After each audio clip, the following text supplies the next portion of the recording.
My brother-in-law died suddenly, and now my sister and her kids have to sell their home. That's why I told my husband we could not put off getting life insurance any longer. An agent offered us a 10-year, $500,000 policy for nearly $50 a month.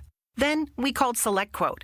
SelectQuote found us identical coverage for only $19 a month, a savings of $369 a year. Whether you need a $500,000 policy or a $5 million policy, SelectQuote could save you more than 50% on term life insurance. For your free quote, go to SelectQuote.com. SelectQuote.com. That's SelectQuote.com. SelectQuote. We shop. You save. Full details on example policies at SelectQuote.com/commercials. The Two-Footed Podcast is brought to you by EPLindex.com and our presenting sponsor, Liberty Shield. Liberty Shield is a VPN provider. A virtual privacy network allows you to go online, change your location, access things you're geo-blocked from, while keeping your data safe. So, as an example, if you are a UK expat and want access to BBC iPlayer to watch Match of the Day, or ITV Hub, or all four, but you get that message that says this content is not available in your location, a Liberty Shield VPN gets you around that block, allows you to watch whatever you want on those services while also keeping your data safe. And it goes further than that. It allows you to open up Netflix's entire library by just changing your IP address. Liberty Shield is the #1 rated VPN provider on Trustpilot with 5-star ratings across the board. So go to libertyshield.com right now, use the code EPL25 and get either the hardware package or the software package. The hardware package is a router that you plug into your existing router, and any item you want to change the IP address on, be it your phone or your television, you connect that to the new Liberty Shield router. All other items can remain connected to your existing router. There's also a software package which is instantly downloadable to your device and you can get using straight away. Again, libertyshield.com, EPL25 for 25% off at checkout. We're also brought to you by Home of Hopcroft, a giftware and homeware company located in Scotland but shipping worldwide. Check out homeofhopcroft.co.uk and do check out the EPL Index and Anfield Index shops, which you'll find on Etsy. Use the codes EPL10 or RED10 for 10% off at checkout. And lastly, do remember to check out A Tad Predictable, hosted by Tadiwa. That podcast is on this feed before every Premier League match week. And then the EPL Roundtable, hosted by Kevin DeVries, on its own EPL Roundtable feed. So just search EPL Roundtable in your podcast device. And that's out after every match week. Now, on with the show.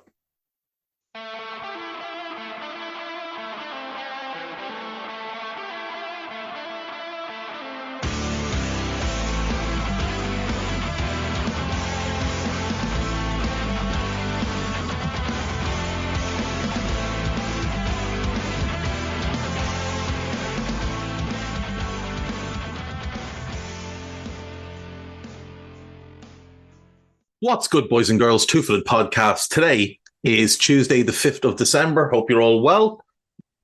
It's another cold one today. Another very cold one. Anyway, we won't be doing our power ranking list today because there's games and time as well. I haven't had time to fully flush out my lists. But we're going to talk about the big news, which is that Paul Heckingbottom has been fired as manager of Sheffield United. Myself and Guy got into it on Friday as to why I think he's been let down by Sheffield United. Now, I don't think he's a great manager. I'm not saying they've sacked the next Guardiola or anything, but I do feel like when you look at what he achieved there, getting them promoted, I just don't think you could have made a debate last summer going into 2022-23 that he was managing one of the 3 or 4 best teams in the championship, and he took them up automatically in second place. And if not for a historically great season from Burnley, they would have won the championship last season. In a normal championship season, they probably win it. I think that's an outstanding achievement from Heckingbottom, which should lead to him easily getting another job. But then to be let down the way he was in the summer, to not be given the reinforcements that he needs, and you can go through that squad and it's just not good enough. You don't have a good enough goalkeeper. You're short 2 starting centre-backs. I like Luke Thomas. I like Jayden Bogle. You get by with them. I like the midfield group. I think you could do with maybe one more in there. I would have gone for Tommy Doyle when he was available in the summer. And you need at least one more option up front. You need a starter and maybe one more off the bench as well. Like, you can't be coming into the Premier League with Ollie McBurney as your starting number 9. You just can't. You can't come into the league and think that that's going to work, because it hasn't worked before. He's had 2 cracks at the Premier League and he's been dreadful. This is crack number 3 and he's been dreadful. And he's a liability.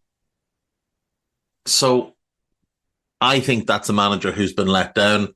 I don't really see the logic in bringing back Chris Wilder other than to try and get a boost among the fan base, because yes, he did a tremendous job there the first time taking them from League One to the Premier League. He also oversaw the worst start to a Premier League season ever.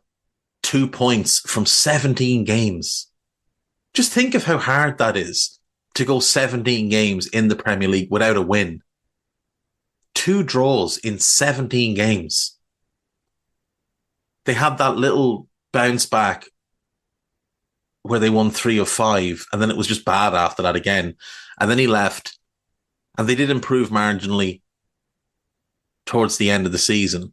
But like, they were on track under Wilder to be the second or third worst team in Premier League history. They ended up as the 8th worst team in Premier League history in the 2021 season. This season, they're on track to be the 2nd worst team in Premier League history, but only that atrocious Derby County team keeping them off that tag as to be the worst team in Premier League history. And look, if Wilder does badly, it could go that way. It really could. But we did the AI Scouted pod this morning with Carl Matchett, and we were talking about them because obviously Liverpool play them tomorrow night. And we were talking about what they need, and they clearly need a goalkeeper. There's just no argument to be made. Fotheringham is not good enough. This is a lower league caliber goalkeeper. You know, he made his name at Swindon in League One and League Two, went to Rangers. The Scottish Premier League is League One standard. But by the time Rangers got good, he'd lost his place in the team. So he was the backup at Rangers. He was signed by Sheffield United to be the backup. When they got relegated, he got into the team when they sold Aaron Ramsdale. And I mean, he did well in the Championship, but it's the Championship. He's not a Premier League caliber starter. You're not going to get away with that. In defence, Ahmed Hodzic is the only centre-back at that club who's good enough to play in the Premier League. Not start, play in the Premier League. And even he has struggled with the physicality and speed of the game this year. But a big part of that is what he has next to him. I like Bogle. He hasn't developed the way I'd hoped he would. He spent too long being a backup to George Baldock, and it really hurt his development. But he's a decent player.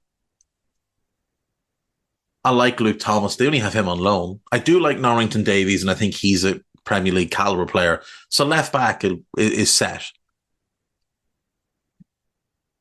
Vinicius Sousa, McAtee, Hammer, they're good players, but you'd want one more in there. You wouldn't be wanting Ollie Norwood or John Fleck playing Premier League football in 2023. You've got to go and improve in those areas. And then up front, Cameron Archer's a big, big talent. But what else is there? Like, what's around him? Rian Brewster? Flop. McBurney? Flop. Benny Traore doesn't seem ready. Oh, Anis Slimane, I should have mentioned in midfield, is another good player. And I think Ismail Koulibaly has a lot of talent, but he's never been given an opportunity. I don't know whether he doesn't train well. I don't know whether his attitude's not right. I don't know. But he's never been given a proper opportunity there. But the midfield is the one area you'd look at and think, okay, you could get by with not doing anything there.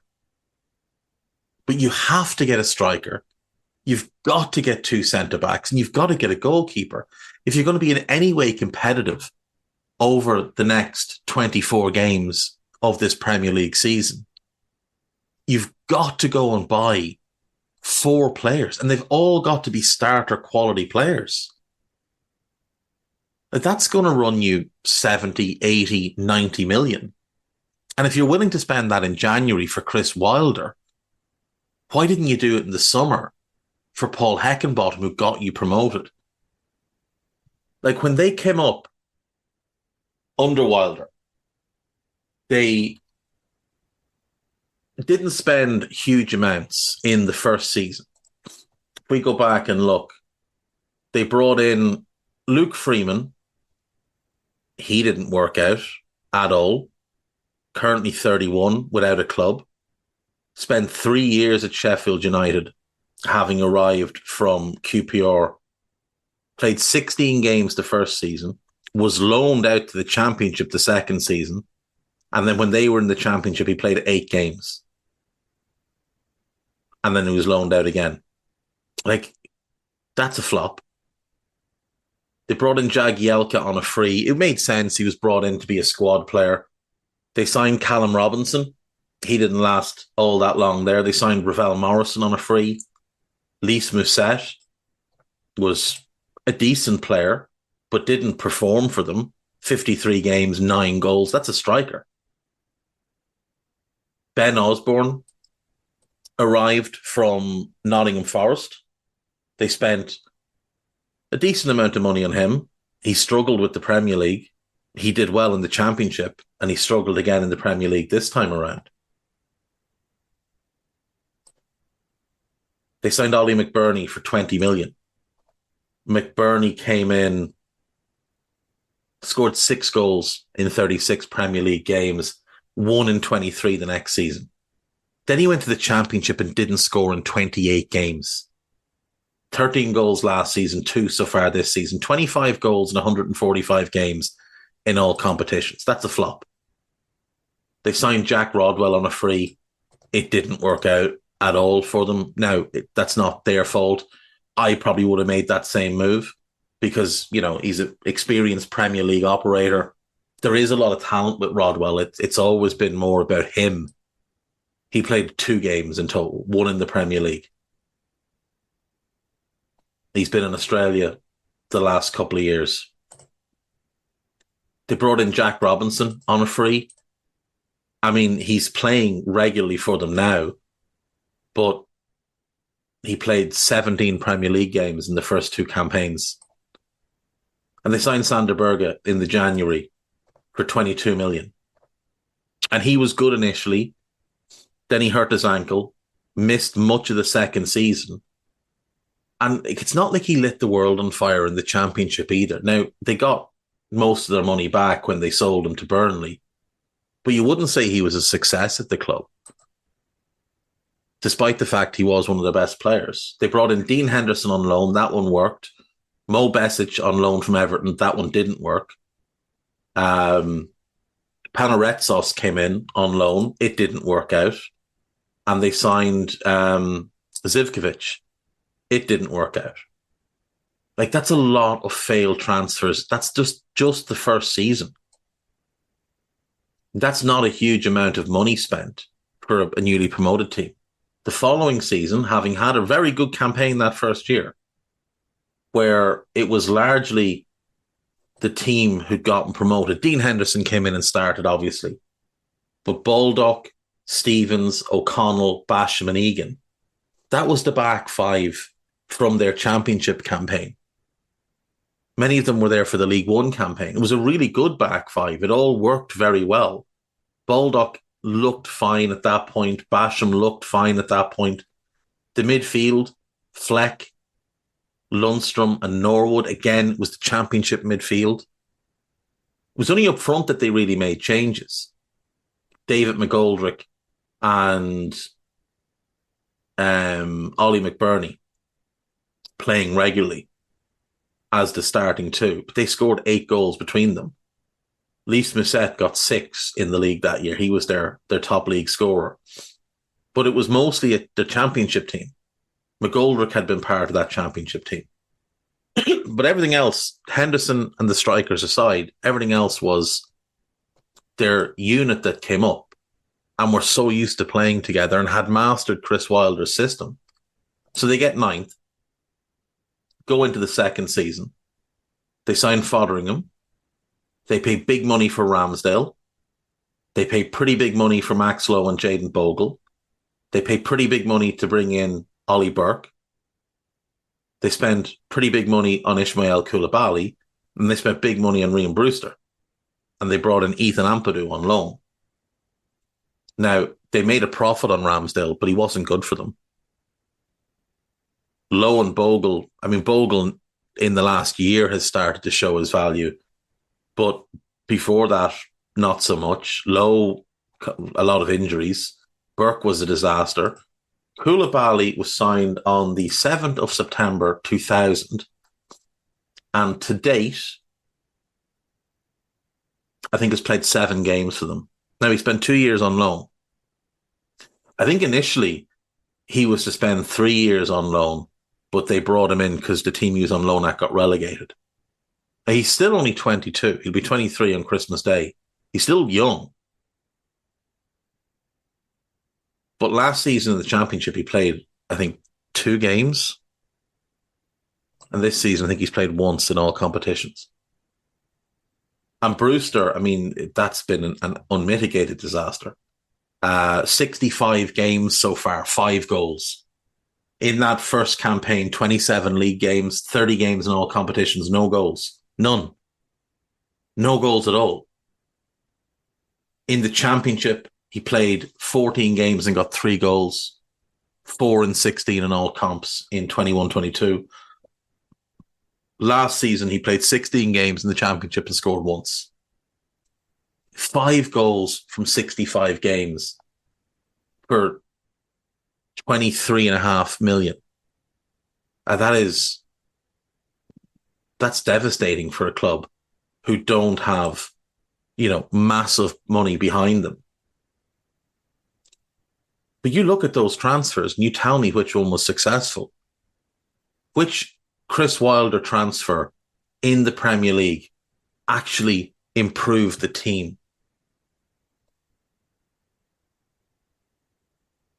And like I say, this team needs to spend money in January. But would you trust Chris Wilder to spend it?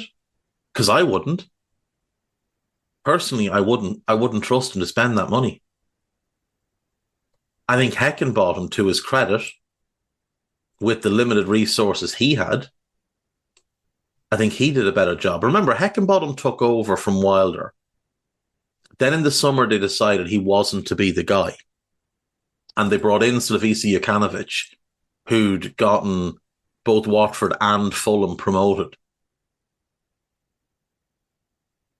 And they brought him in. He lasted 3 months.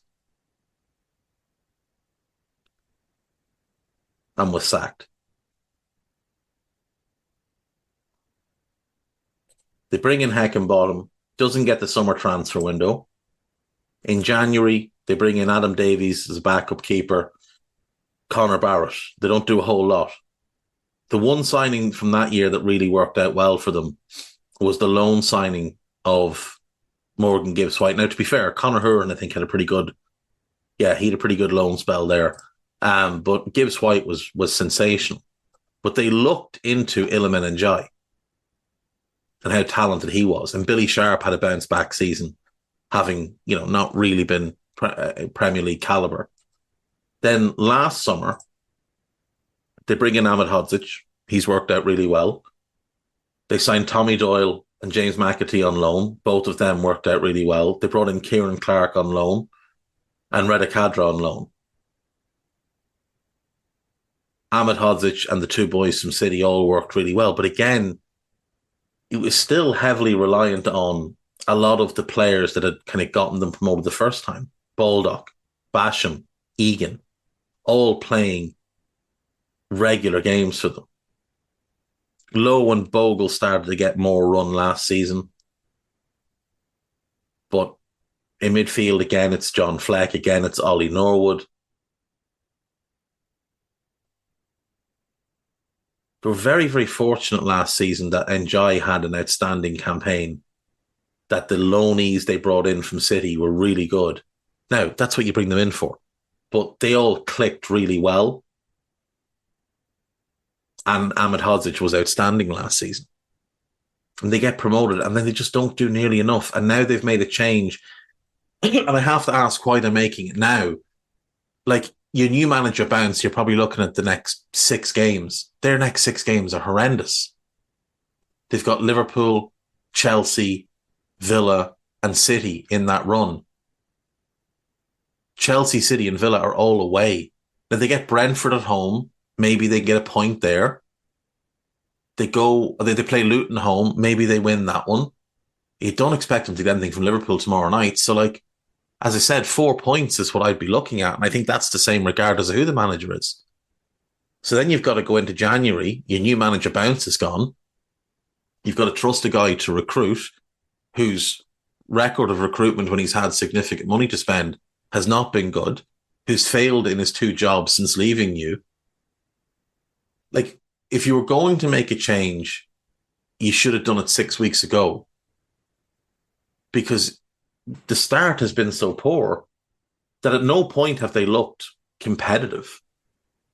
They lose to Palace, they lose to Forest, they lose to City. They did give City a good game. They draw with Everton, they lose to Spurs. Again, they gave them a good game. They got battered by Newcastle. They were not at all competitive against West Ham, Sheffield United. They gave United a bit of a tough test. They got hammered by Arsenal.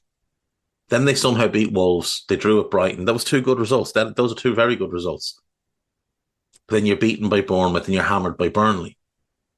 Like, the time to make the change was probably after the 8-0 shellacking at home to Newcastle, if you were going to do it. Now, that would have been really harsh, given Heckingbottom had brought them up. But I feel like they've done it at the wrong time. It's both too late and too early, because had they waited till after the City game, or even sacked him before the City game and not appointed a new manager until after the City game, you'd be looking at it and thinking, right, January, get players in, you've got that bit of a window, bin off the FA Cup, completely forget about it, go all out on the training ground, developing what you want to put on the pitch, and then you'll get your bounce. They're not going to be able to do it. They're just not going to be able to do it. Now, it is surprising, actually, how late we are in this season, with this being the first managerial change made. It is December 5th, and this is the first managerial change of the season. Now, you could count Lopetegui, but that was before games were played. So December 5th, how does that compare to previous years? So let's take a little walk down memory lane. We'll do a bit of nostalgia for today. The first Premier League season, 92-93, the only manager to lose his job that season was Ian Porterfield of Chelsea. He was sacked in the February of that season. In 93-94, Peter Reid was sacked on the 26th of August. Season had just begun. Bobby Gould resigned. Howard Kendall resigned. Ian Brandfoot was sacked in January. So barring the Peter Reid sacking in August, which had more to do with falling out with the owner than anything else, really, the first real sacking of that season was in January, with Dave Merrington being sacked. With Ian Brandfoot being sacked by Southampton. He would be replaced by Alan Ball. You also had Graham Souness sacked in the January, replaced by Roy Evans. And in a weird move, Mike McGivern. Remember I said a few weeks ago about managers being promoted to director of football to basically get them away from the team? So Ipswich in the summer of 93 had promoted John Lyle from manager to director of football and appointed his assistant Mick McGivern as manager. And then in the February, because the season was getting away from them, they reverted to McGiven as the assistant and Lyle came back down as manager. And to the credit, they ended up staying up. Funnily enough, Sheffield United were relegated that season.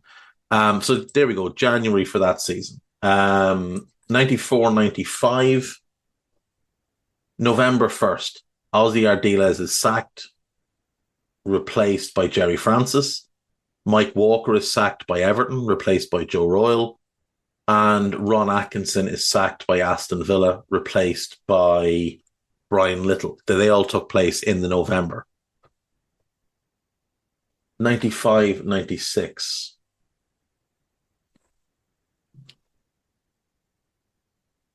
95-96, January is the first sacking of the season. Roy McFarland sacked by Bolton.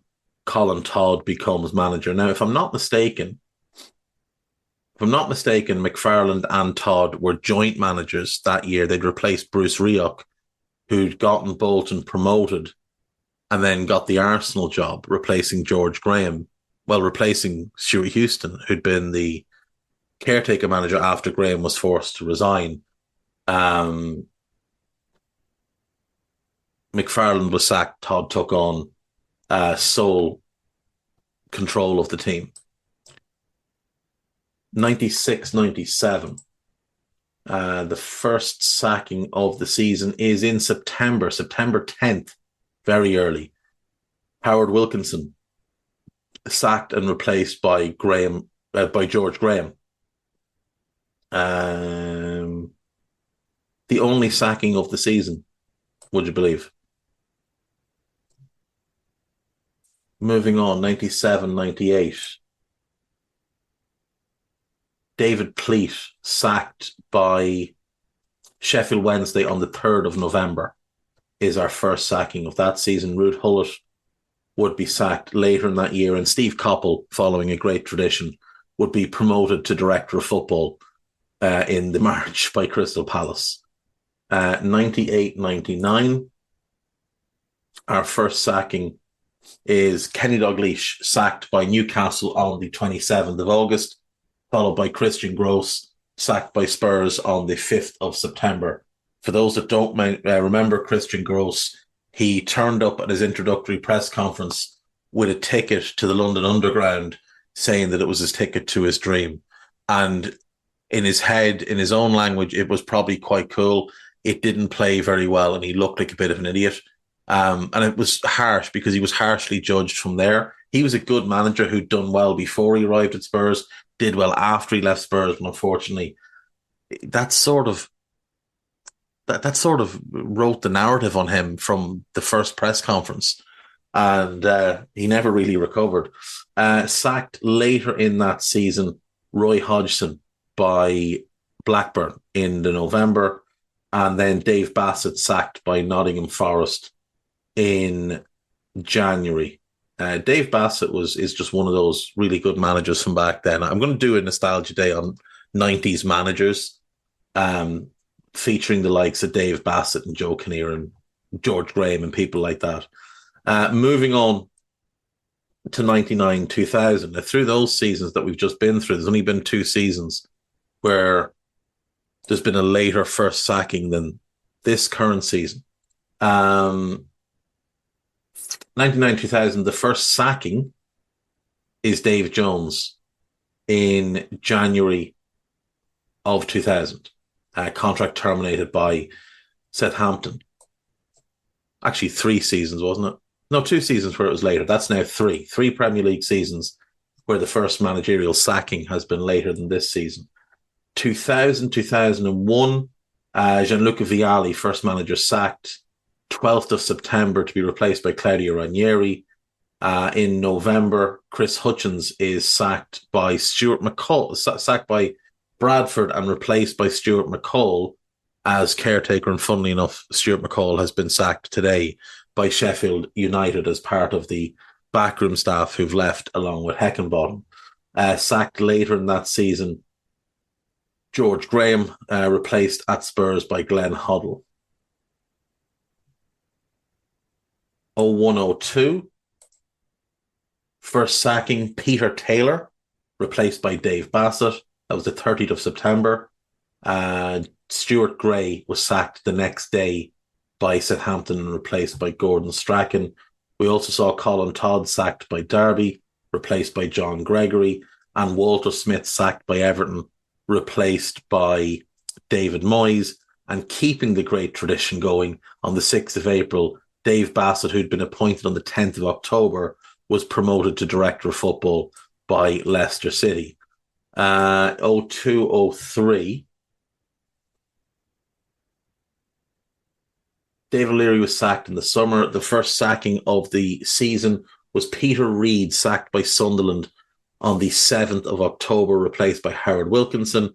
Wilkinson himself was then the next manager sacked on the 10th of March, replaced by Mick McCarthy. Sunderland doomed from the offset.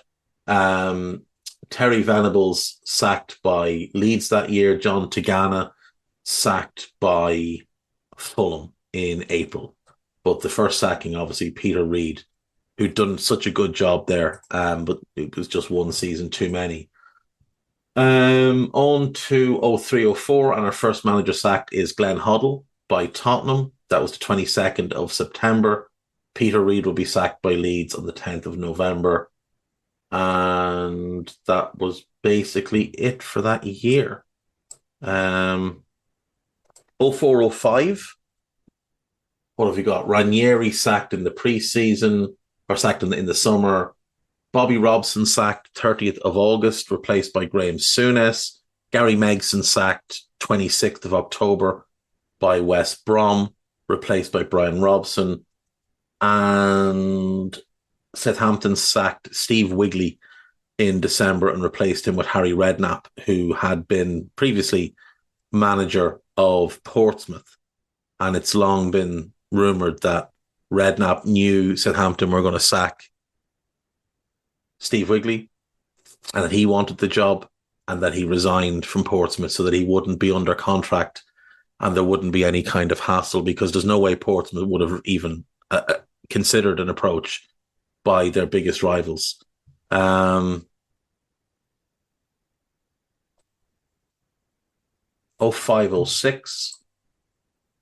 First sacking, 24th of November. Alan Perrin sacked by Portsmouth, replaced by, returning with his tail between his legs, Harry Redknapp.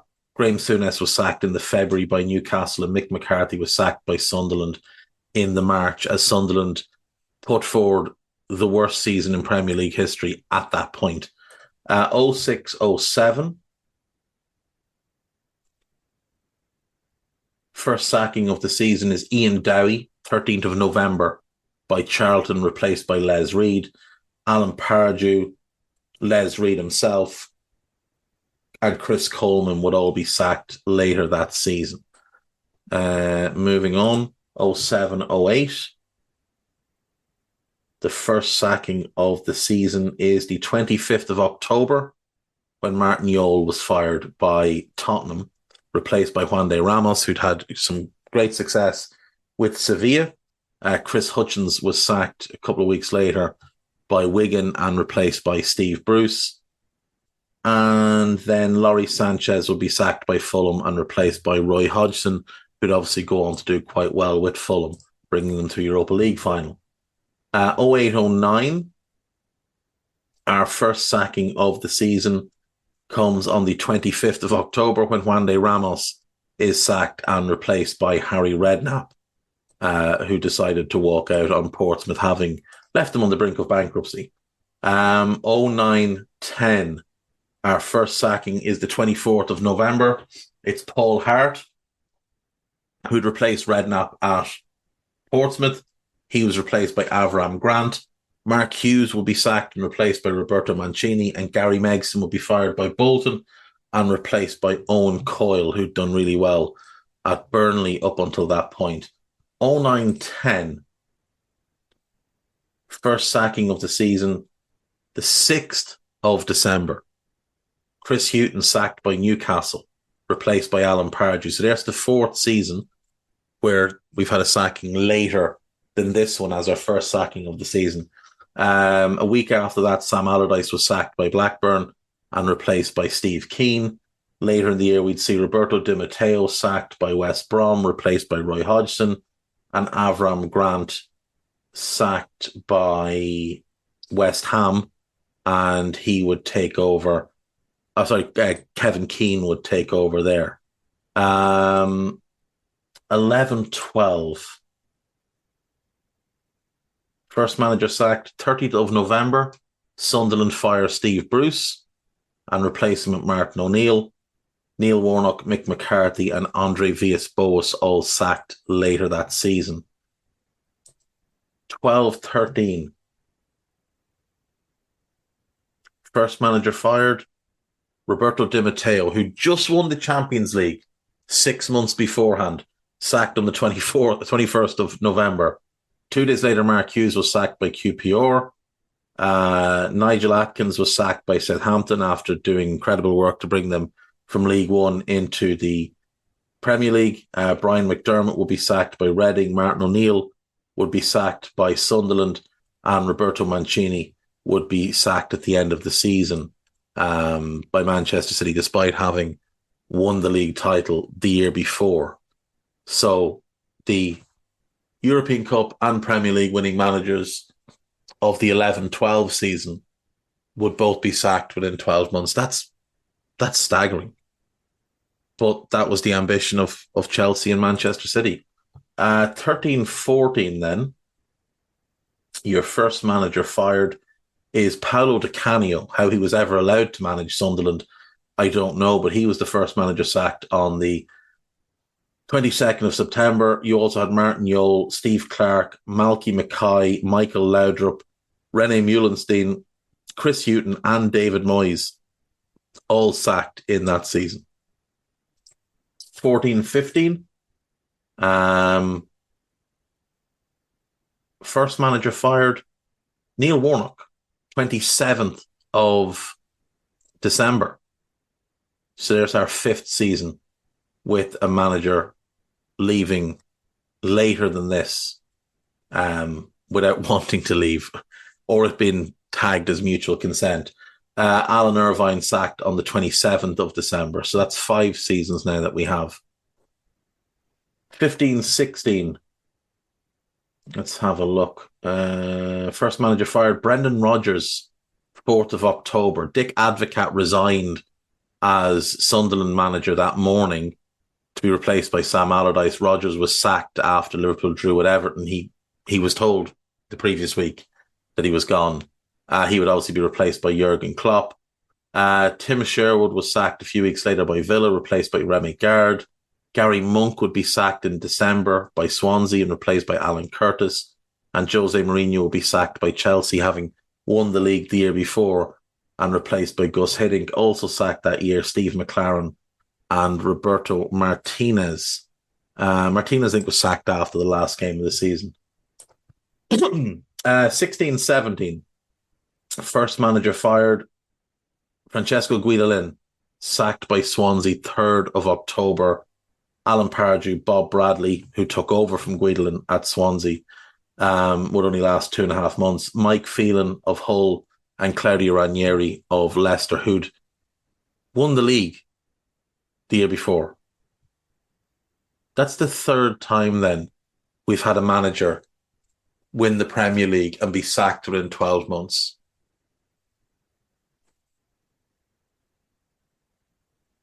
That's the 3rd time that's happened. Mancini, Mourinho, and now Claudio Ranieri. And frankly, the Ranieri one was a bit of a scandal because the players who he had turned into title winners seemingly turned against him. And Craig Shakespeare, who was his number 2, was appointed and obviously didn't do very well. But yeah, 3 times we've had manager sacked within 12 months of winning the Premier League title. That's crazy. 5 seasons so far with no manager sacked by this point in the season. 17-18, Frank de Boer doesn't let us down. 11th of September, sacked by Palace. Shakespeare will be sacked by Leicester. Koeman was sacked by Everton.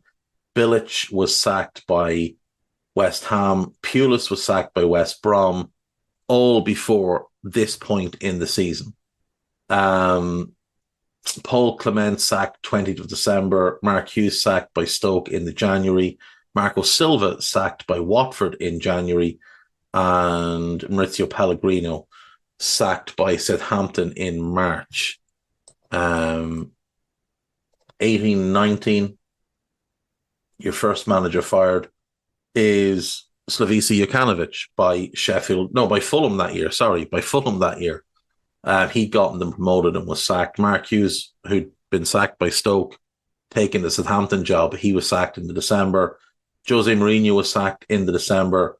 Claude Puel was sacked in February, and Claudio Ranieri was sacked by Fulham, their second sacking of the season, in February. 1920, we have first manager fired, Javi Gracia by Watford. I don't know if we can really count a Watford manager getting fired because it just happens all the time. Maurizio Pochettino sacked on the 19th of November.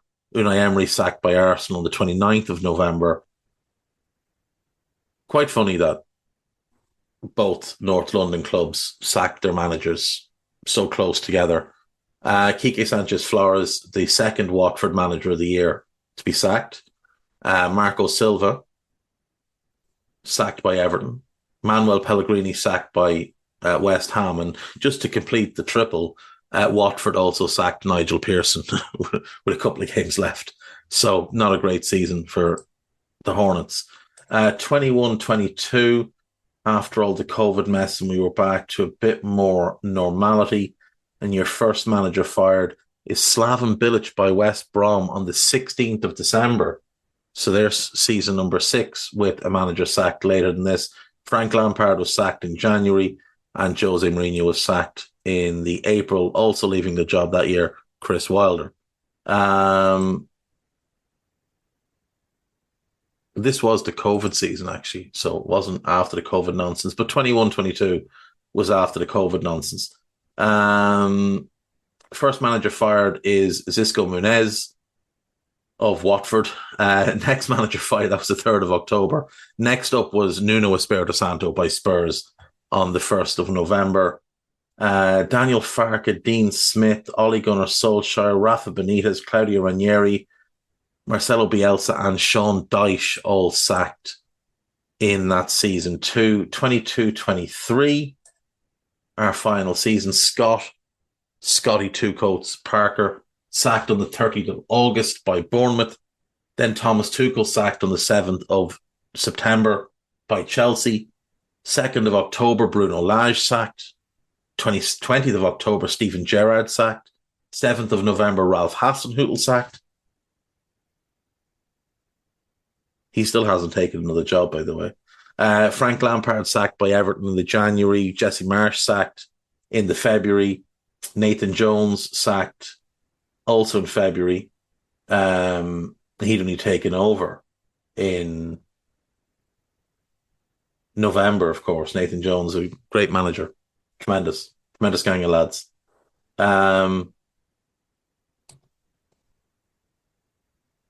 Where are we? Patrick Vieira sacked by Crystal Palace in March.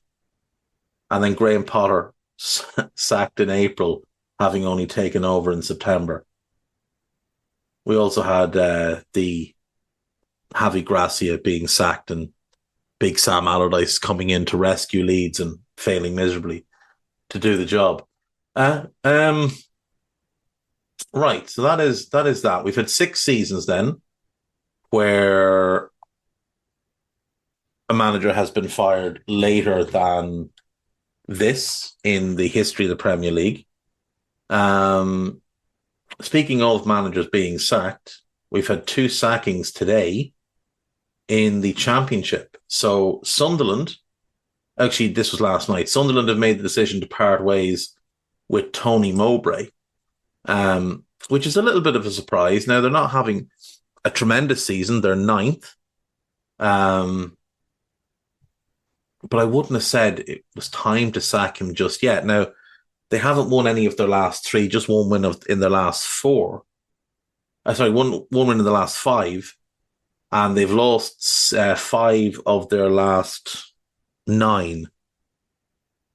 But still, like, they're ninth. It's not like they're cut adrift. They're only 3 points off the playoff spots. And it's quite a young squad that he's working with there. A lot of talent in the squad. But that's a little bit of a surprise to me. Now, it hasn't been helped by the fact that they're not scoring enough goals. They've only scored 29 in the league thus far. And considering they're not an elite defensive team, you'd want them to be a bit stronger than that. They're heavily reliant on Jack Clark, who's got 9 of their goals this season. I think maybe 10, 9 or 10. They're not getting goals from their strikers, which is a concern. But I am a little bit surprised. I am a little bit surprised that they've made the decision to move on from Tony Mowbray. I'll be interested to see. There's been some rumours or reporting that Nathan Jones could potentially be in the running for that job. I think that would be a terrible appointment, personally. He was linked recently, I think, with Rotherham, wasn't he? Yeah, Rotherham, but he pulled out of that one. Swansea have also decided to make a change. Now, Swansea are not having a good season. They're 18th in the Championship. And they've decided to move on from Michael Duff. Michael Duff was brought in from Barnsley. Hasn't done particularly well since taking over in the summer. Their manager was Russell Martin. Obviously, he went to Southampton. And Duff has just not done well. 6 wins from 21 games. You're never going to survive. So, two quite attractive jobs there in the Championship for maybe an up-and-coming manager or someone looking to get back into the game. You know Frank Lampard's name is going to come up for one of them because that's just how it works. John Terry will try and use his friends in the media, I'd say, to push for one of them as well. But John Terry, being a dreadful gang of lads, is unlikely to get any managerial job. It's hard to know who they'll go for. Like, if you're Sunderland, maybe someone like Ralph Hasenhüttl would make sense. You know, he's a big name. He's experienced. I think you've got a group of players that would fit how he wants to play. You're used to playing an attacking brand of football under Mowbray, but you haven't been scoring the goals. Ralph Hasenhüttl's Southampton team played an attacking brand of football, but couldn't score enough goals. So maybe he becomes an option. It wouldn't surprise me if one of them was on to Heckingbottom about taking the job, perhaps Swansea. Now, I think he should take a bit of time before jumping straight into another job, but I think he'll probably get a phone call. The Championship is always great crack for. It's a bit more European in the fact that clubs will not wait. They will just sack a manager and move on. Like this season, we've had Neil Warnock leaving Huddersfield. We've had Xisco sacked by Sheffield Wednesday. John Eustace sacked by Birmingham. Gareth Ainsworth sacked by QPR. Nigel Pearson sacked by Bristol. Matt Taylor sacked by Rotherham. And now these two, Michael Duff and Tony Mowbray, going. And like Matt Taylor still hasn't been replaced as manager of Rotherham. He has gotten himself another job. He's taken on the job at Bristol Rovers. Little bit of a surprise one. Joey Barton obviously left the club in October, which I was a bit surprised that Joey Barton was sacked. I don't think that was football related.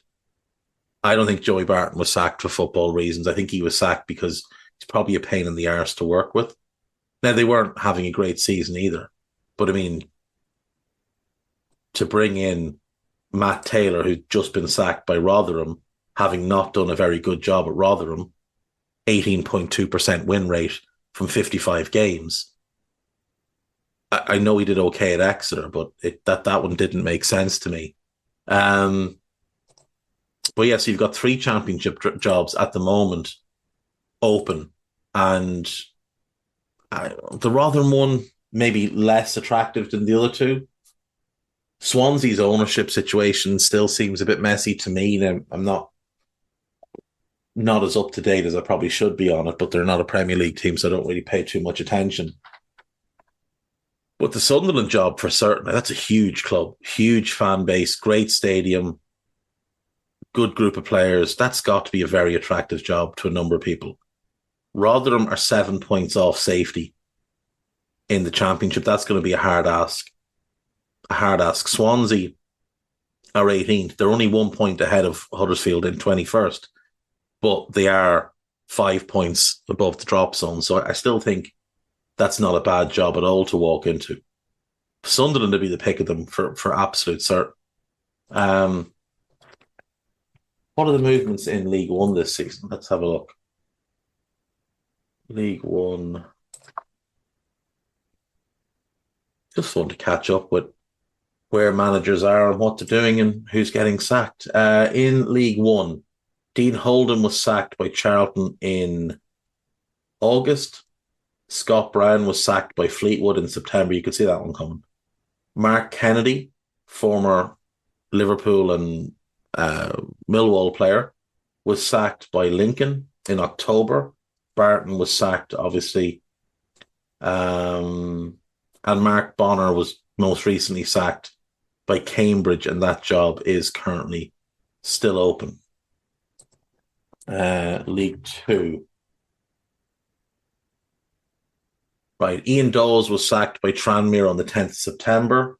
Mark Hughes was sacked by Bradford on the 4th of October. Not good for Mark Hughes that's what's gone on with his career. Like, this guy did a good job at City as manager, didn't do so well at Fulham, didn't do well at QPR, but had a couple of really good seasons with Stoke, and then it's just been a continuous disaster ever since.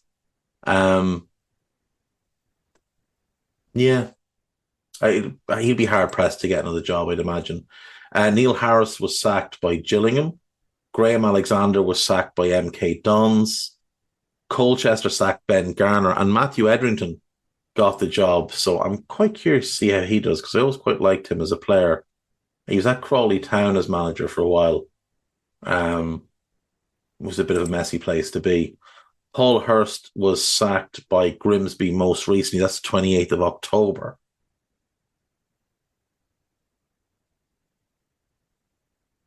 Derek Adams was basically bought out of his contract at Morecambe to take over at Ross County in Scotland on the 20th of November. That's the most recent managerial change, but the most recent sacking is Paul Hurst, which is a surprise. Forest Green Rovers, after their tragically poor season last year in League One, currently sitting in the relegation zone in the National League. 15 points from their 19 games. No Big Dunk to blame this season, which is a shame. We'll check in on Big Dunk and see how he's doing. He was recently appointed as manager of Inverness Caledonian Thistle. He's made a pretty good start to things. 8 games, 4 wins. So he has taken his career win total from 2 to 6. 3 draws and just one defeat. It's pretty good. Pretty good for Big Dunk to only lose 1 and 8. 4 wins. Credit to Big Dunk, turning things around. The next Alex Ferguson. You just watch. We'll take a break. We'll come back. We might have a quick look around the European leagues to see who's been sacked there. Maybe just the main ones. And then we'll do the news and the gossip and be done. I'll see you after this. Active military or veteran planning your next career move? Start at Columbus State Community College. Columbus State equips you with the skills to launch a high-tech career in Columbus's fastest-growing fields, including cybersecurity, software development, and more. That's why employers fueling Central Ohio's tech boom hire our graduates. Plus, our veteran services team will help you maximize your benefits and connect to a supportive campus community. Take the first step. Apply at cscc.edu/IT. Right, welcome back. So, quick jaunt around Europe and let's see who's been firing who. In Portugal, Chaves, Estoril, Vitória de Guimarães and Arouca have all sacked their managers. Casapia's Felipe Martins has resigned. So 4 sackings thus far in Portugal this season. Serie A is always good for a few sackings, so surely we've had a few. Paulo Zanetti sacked by Empoli. Paulo Sousa sacked by Salernitana. Andrea Sotil sacked by Udinese. I'm surprised they don't sack managers more, considering they should have had 3 sackings so far this season based on what we see from those owners at Watford. And then Rudy Garcia, the most recent one at Napoli. So 4 sackings in Serie A. In La Liga, Villarreal sacked Quique Setién. Almeria sacked Vicente Mourinho. Sevilla sacked Jose Luis Mendilibar, who just won the Europa League. Villarreal then sacked Pacheta, who they only appointed in September. They've replaced him with Marcelinho. And Paco Lopez was sacked by Granada most recently. So 1, 2, 3, 4, 5 so far in La Liga. In France, there's been a few. Let's see. The season starts. Okay, so Laurent Blanc sacked first by Lyon. Then we have Pierre Esteroy sacked by Nantes. And Fabio Grosso sacked by Lyon. So Lyon on their 3rd manager of the season, though only a caretaker. It remains to be seen what they do next. We've also had Marcelinho leave Marseille to go and join Villarreal. Well, eventually join Villarreal. And Gennaro Gattuso replacing him at Marseille. And Bruno Genesio resigning at Rennes and replaced by Julien Stéphan, who did a good job there the first time. So only the 3 sackings thus far, but 5 managers changed in total. On the Bundesliga, Enrico Maassen sacked by Augsburg. Bo Svensson left Mainz by mutual consent. Urs Fischer left Union Berlin by mutual consent. Only the 1 actual sacking, but I think it's fair to say that both Urs Fischer and Bo Svensson were sacked, but told, we can put this down as mutual consent out of respect for what you've done at this club. Because Bo Svensson had done a really good job at Mainz, and I do think he's going to be a very good manager. But I'm happy to see Mainz struggling. And then Union Berlin, it's just a sad story with Fischer. Like, what an incredible job he'd done there this season. It's just gotten away from them. Both of those clubs have interim managers right now, so both should be on the lookout for a permanent solution. Mine's interim manager is Jan Sievert, who's the guy that replaced David Wagner at Huddersfield and was utterly dreadful. So we'll see who they go to next. So the Premier League, to be fair, the Premier League has been quite calm and composed this season in terms of managerial changes, whereas everybody else is a bit scattergun. We do have 2 games tonight. 2 games tonight in the Premier League. Wolves take on Burnley. Obviously, Burnley got the big win at the weekend, whereas Wolves will have been disappointed to lose to Arsenal, considering they did have a couple of half-decent chances to maybe snatch a draw. But without question, Arsenal deserved that win.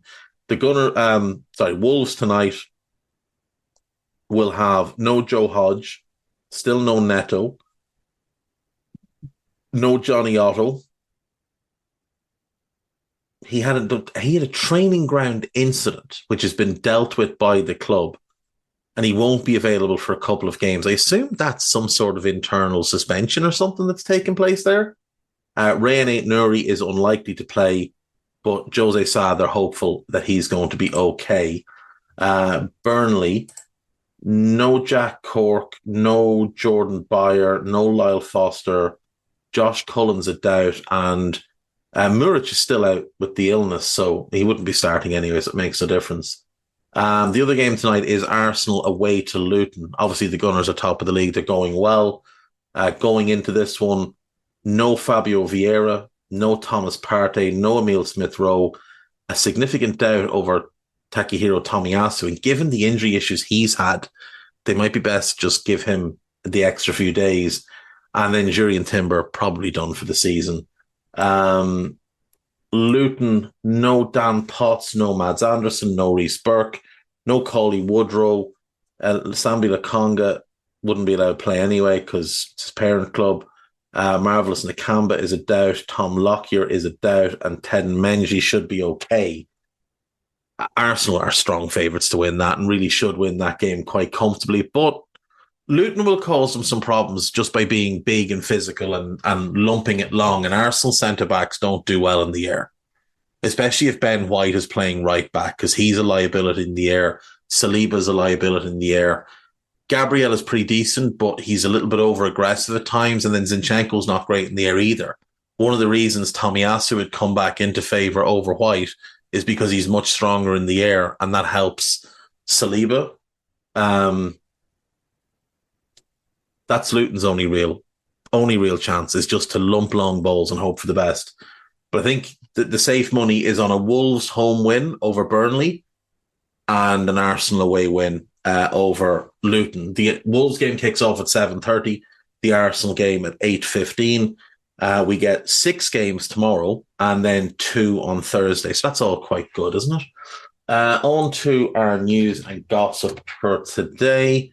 Obviously, the Chris Wilder news is the biggest one. Eric Ten Hag banning 4 newspaper outlets. Oh, well, Manchester United banning 4 newspaper outlets is also interesting news. Mikel Arteta says he wants Aaron Ramsdale to stay at Arsenal, which, you know, his treatment of the young goalkeeper hasn't really indicated that, but it is what it is. Newcastle have been dealt the blow that Nick Pope is out for probably 4 months with a shoulder injury, and the most recent link now to them is David De Gea, which would, I think, make a lot of sense for them. The Premier League has agreed a record $6.7 billion domestic TV rights deal, which will enable Sky and TNT to show up to 270 live games a season. The deal includes the BBC continuing to show highlights for Match of the Day, and it covers 4 seasons beginning with the 25-26 season. It's the largest sports media rights deal ever concluded in the UK.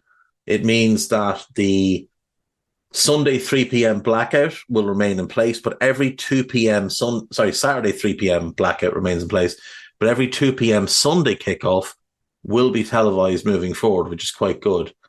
Sky has been awarded 4 of the 5 packages and will show a minimum of 215 games a season, including 5:30 p.m. kickoff, Sunday 2 p.m. kickoffs, and the Super Sunday 4:30 p.m. kickoff, plus evening games on Mondays and Fridays and 3 midweek rounds. TNT will show a minimum of 52 games, including all 12:30 kickoffs on Saturday and 2 midweek match rounds. Sky will also broadcast all 10 games on the final day of each season. Amazon, which shows 20 matches per season under the league's current deal, has not secured any rights in the new agreement. This is the first time the Premier League has been through a tender process for its rights since 2018. The current $5 billion domestic TV rights deal, which was for 3 seasons and expires after next season, was extended to allow for the COVID stuff. And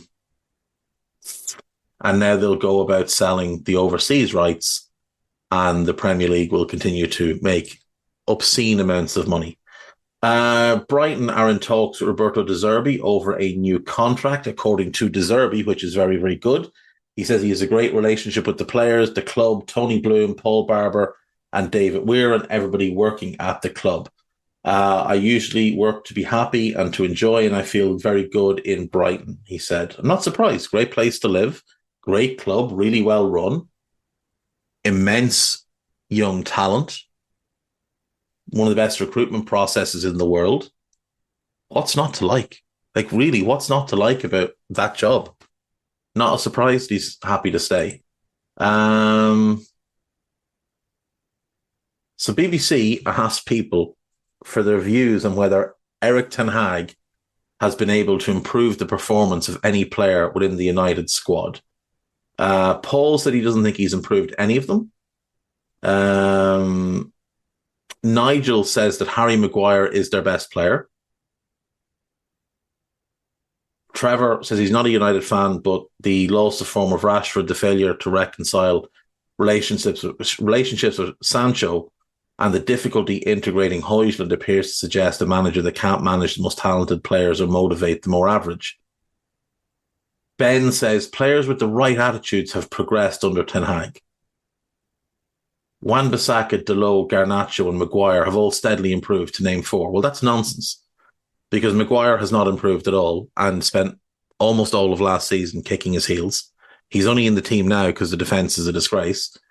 Garnacho, that's just natural development of a young player. There's nothing to do with the manager. Dalot is not better now than he was pre Ten Hag, and neither is Wan-Bissaka. Wan-Bissaka has regressed significantly. One day people will realise it's the lazy, overpaid, entitled players who've been United's downfall for years. I thought it was the Glazers. I thought it was Moyes. And then Van Gaal. And Mourinho. And Ollie. So it was all their fault, but it's not Ten Hag's fault. Strange. Look, the players are massively to blame. But not in this instance. This is just not a good manager. I was actually asked to rebuild Lyon at some point. I will do that, but it's going to have to wait because there's just not enough time to fully dedicate to that, because I need to watch a bunch of them as well. But I do feel like I should rebuild United at some point. Maybe I'll take the money that Ten Hag spent, 400 million, and I'll spend that over 2 seasons, and we'll go through a little rebuild one of the days. One of the days when there's no midweek games. On to the gossip then. Former Manchester United and Spain goalkeeper David De Gea is open to joining Newcastle, which would make sense. Pope's England teammate Aaron Ramsdale would also consider a move. But the Magpies are reluctant to meet Arsenal's 50 million valuation. 50 million for their backup goalkeeper. The delusion. At some point it will need to be investigated that Arteta took over a squad that had Bernd Leno and Emi Martinez, spent 50 million and downgraded the two of them to Aaron Ramsdale and David Raya. Erik ten Hag is battling to retain the support of some of his Manchester United players. That's been reported by everybody. So that is absolutely true. Manchester United players are said to be questioning Ten Hag's playing style and the treatment of Jadon Sancho. However, his future is not in immediate danger because United are asleep at the wheel. Newcastle and Manchester United are vying to land Guinea forward Seri Guirassy from Stuttgart in January. Arsenal are willing to listen to offers for Eddie Nketiah in January. That's an exclusive by Steve Kay, which is, of course, horseshit. France defender Raphael Varane has expressed a desire to remain at United beyond the transfer window because no one else is going to give him 350 grand a week. And he doesn't want to go to Saudi. Manchester United, Arsenal and Chelsea are keeping tabs on France goalkeeper Mike Maignan, with him stalling over a new deal at AC Milan. He is so much better than all 3 goalkeepers, actually all 6 goalkeepers that those clubs can call on. So yeah, they should keep tabs, but I don't think he'll go to either. If I was Newcastle, I'd probably make a big offer for him. Brighton will not stand in the way of Roberto De Zerbi should he like to leave the club in the future. I mean, they'll put a buy-in into his contract. That's what's going to happen. Sources have not told the spoofers at Football Insider anything to the contrary. Bayern Munich face a battle to hold on to France forward Matthias Tell, with several Premier League clubs interesting. I don't think Bayern face a battle to hold on to anybody. They're Bayern Munich. Jean-Philippe Matete is seeking a move away from Crystal Palace in January, and Eintracht Frankfurt could offer him away out. That's from The Athletic, so pretty reliable reporting. 79 games, 13 goals. I mean, I'm not sure he's going to be one that's in big demand, but, Newcastle have taken the first steps towards signing Calvin Phillips. I don't believe that to be true. Juventus are also keen to sign Phillips and could sign him on loan in January. Chelsea and Manchester City are showing interest in River Plate's 17-year-old midfielder Claudio Echeverri, 17-year-old striker Agustin Roberto, and 16-year-old winger Ian Subiabre, who all impressed for Argentina at the Under-17 World Cup. If any of them lads are in any way well advised, none of them will make those moves. They will stay at River Plate for another couple of years, continue to develop, and then they'll go somewhere like Benfica or Porto or Sporting, settle in Europe doing that, and then move on. That's the path, not direct to one of those clubs. West Ham, Burnley, and Sheffield United are set to compete for Aaron Cashin of Derby County. Talented defender, 22 years of age, good front foot defender. I'm quite hopeful that he'll decide to play for England because I'm quite hopeful he'll decide to play for Ireland because he's not going to get England caps. So yeah, I am hopeful that he'll do that. And if he gets a good Premier League move, that'd be great for him. A microchip inside footballs used at Euro 2024 will determine whether there's been a handball in the lead up to a goal and also help with offside decisions. That's pretty good. Everton are interested in signing Lyon's 22-year-old Irish defender Jake O'Brien in January. That's a strange one. I mean, he didn't make the grade at Crystal Palace. He had a couple of decent loans. One in League Two and one in the second division in Belgium. Somehow he's found his way to Lyon. He has scored 3 goals this season, but he's not good enough to play for Lyon. They're bottom of the league, and part of it is because they're playing players like him. Now, he is only 22, and I do think he's got potential, but he's way out of his depth in Lyon. Way out of his depth. And I kind of feel like he'd struggle in the Premier League at this stage as well. A good championship move is what he needs. And that's it, folks. We'll leave it there. I'll see you all tomorrow. Take care of yourself. Enjoy tonight's games. Bye-bye.